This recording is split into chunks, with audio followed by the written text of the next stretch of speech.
You heard it here first. Bitcoin is going to zero. We're in the midst of a serious financial crisis, and the federal government is responding with decisive action. We do need them for some basic stuff, which is the extreme example. If you don't like the dollar, you don't like what the Fed is doing, and you really don't trust it, you kind of try and go off the grid and go Bitcoin. But I bought some, and the price, I'm happy to say, just went up.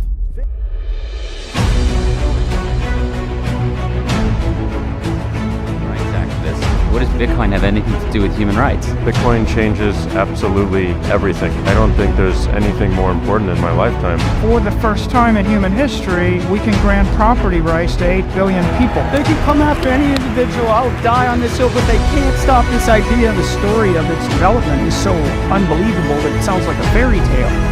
Bitcoin is worthless artificial gold. $11. It's amazing. You just look at this graph. You see this graph? That's the last 3 hours. Bitcoin is an electronic online digital currency. Was created about 3 years ago, kind of flew under the radar. Now it's starting to actually gain some traction. Like 2 years ago, if you'd invested $1,000 US, you'd be looking at 387,000 today. I think the momentum is clearly behind Bitcoin now. It's like the breaking point where enough people are behind something involved that it's not going anywhere. You can stack some sats, right?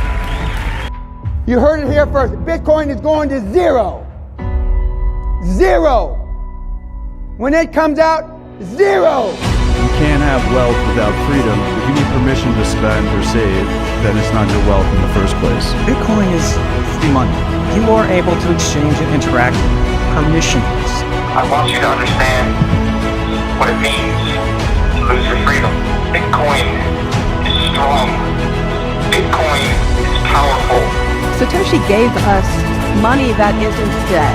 It's a far more advanced technological way of performing the functions of money that leaves it immune to interference by the government. We had a witness who is in Ukraine.